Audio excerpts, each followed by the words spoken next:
routine that influences my art. Pitu is a popular local brand of cachaça, and the fish symbolizes Recife, because we're on the coast. Fish are very common here. So I played around with these two elements and brought them together to create a new creature, and hopefully put in a bit of humor as well. Nessa história. I haven't seen so far a fish drinking pitu, but in this case, it was the first time. It's a very good surreal image. I would like him to come to London and do something in my street. I know just the wall. Este homem, vamos chamá-lo de Steve, quer respostas para os maiores mistérios da vida. Well, fear not, Steve, because we are here to help. You've often wondered whether the Death Star could have exploded in space, haven't you? What about a genuine hoverboard? Everyone wants one of them. Yes, we're talking to you, Steve. Deja vu. Well, what about that? Or even deja vu. What about that? We're going to investigate the heck out of it. With some good humoured competition. And plenty of banter. That's the theory. Basically the big stuff. Yes. You're going to have that attitude. We'll get those answers for you. How do you score that? Steve, você vai ficar muito surpreso e vai poder surpreender a Julie. Who's Julie? You mean Susie? Isso mesmo, Suzy. Se liga nos fatos. Fatomania. Novo episódio. Hoje, viva na BBC HD. Um mundo perdido no meio do Oceano Pacífico. Formado pelas forças mais brutais da natureza.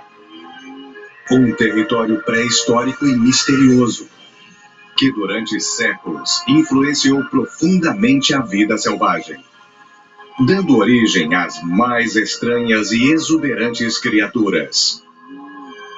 Galápagos. Amanhã, viva na BBC HD. Você está assistindo a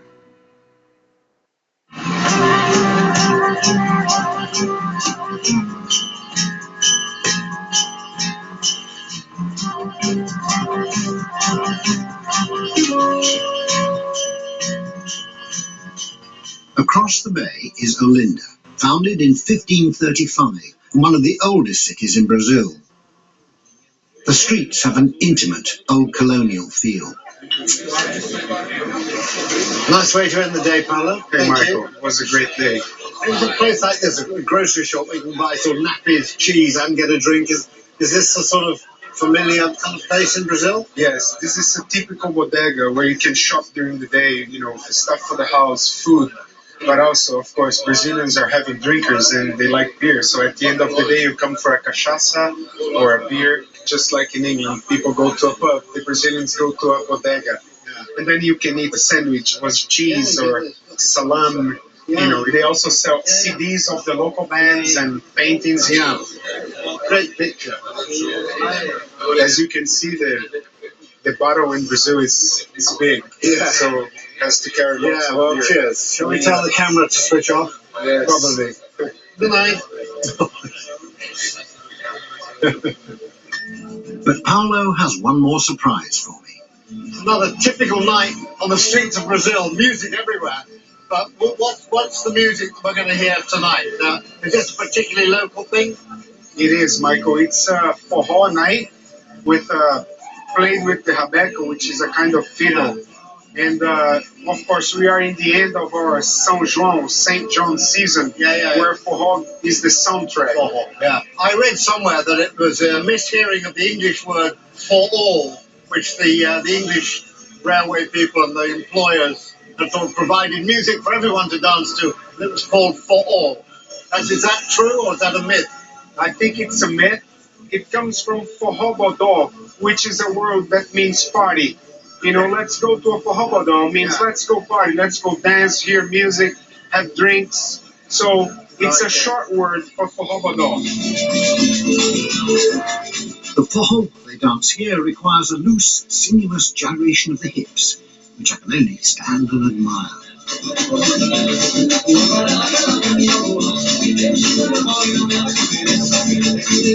But as Paolo warned me earlier, In Brazil, everybody dances.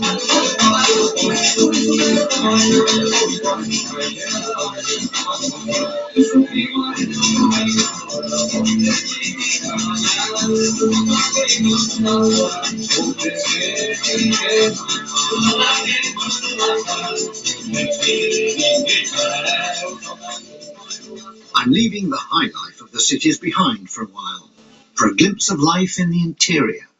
Well, I'm 500 miles inland from the coast now, in the hot, dry, hard outback of northeast Brazil. They call this the Sertão. It's cowboy country, land of the vaqueros.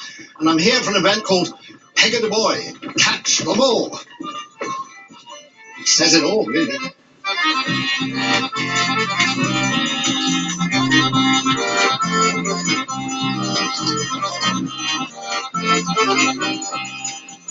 In a world of cars and pickup trucks, the old-style cowboy is becoming a threatened species. But these vaqueros are staunchly proud of their traditions. Pega de Boi is a chance to show their skills, win some money, and for a while at least, relieve the loneliness of life in the bush.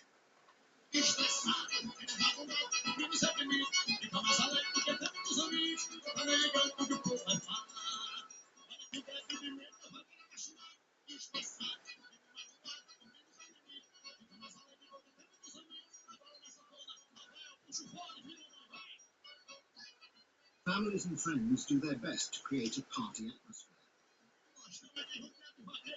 But some of the cowboys are much older than I'd expected. Men with tired eyes and deeply lined faces. When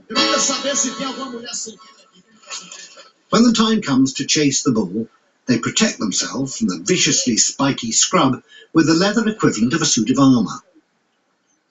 I'm told that despite this comprehensive protection, some of the cowboys will deliberately leave a strap untied or a hand revealed, as drops of blood are seen as a badge of courage.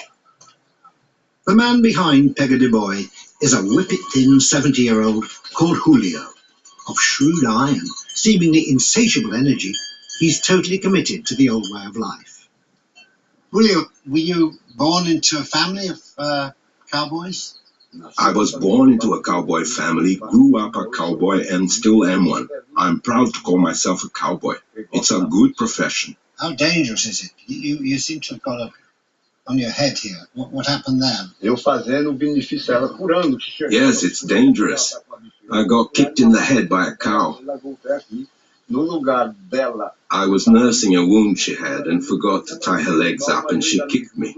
But I don't blame the cow.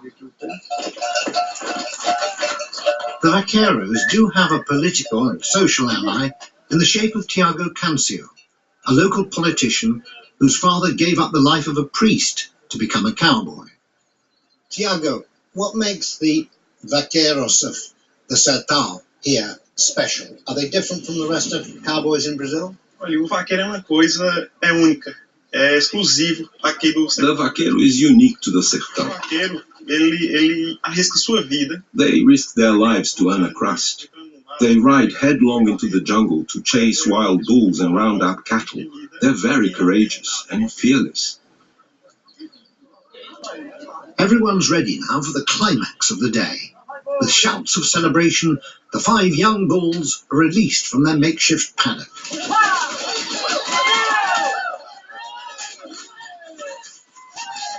They're given 15 minutes to get away before, at last, the cowboys are allowed to chase them.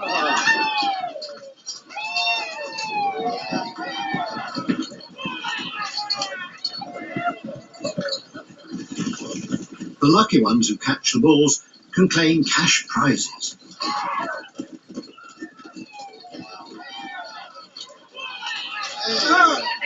Good. Started. They're off.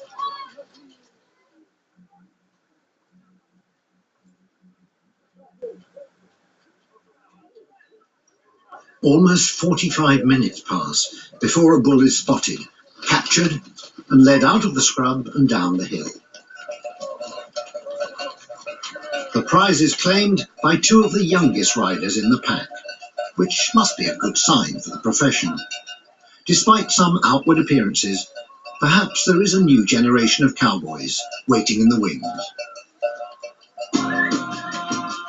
From the hot, dry heartland, it's time to retrace my steps to the coast and the city that is the undisputed jewel of the northeast and one of the most exciting in all Brazil, Salvador. It lies on the Bahia de Todos os Santos, All Saints Bay, which gives its name to the state of Bahia. For over 200 years, Salvador was the capital of Brazil, as sugar and cotton production made Bahia fabulously rich. Salvador may have ceded its capital status first to Rio, then to Brasilia, but it remains the third largest city in Brazil.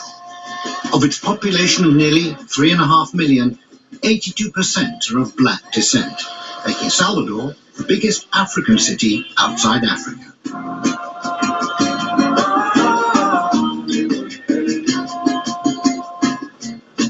My guide is Sophia, daughter of Irish-Brazilian parents, and currently studying architecture and city planning. The most eye-catching architecture in Salvador is religious, reflecting the enormous wealth of the Catholic Church. So it was the beginning of the 18th century, all this was... All this was done. And was then a lot of money coming into Brazil from what do you mean, from sugar? Yeah, sugar, tobacco, coffee, and gold. Gold, for which this Church of St. Francis is an extraordinary gesture of thanks. The effect is incredible. Yeah. I haven't seen anything really quite like that. It's just the sheer sort of scale of it, isn't it? It's not a bit of wall that's not being covered. A lot of gold there. A lot of gold. But it's to show the wealth of the time. Brazil was one of the main producers of gold. Yeah, sort of showing this is what we got. Plenty of this. Yeah. More where that came from. It's a powerful display of self-confidence.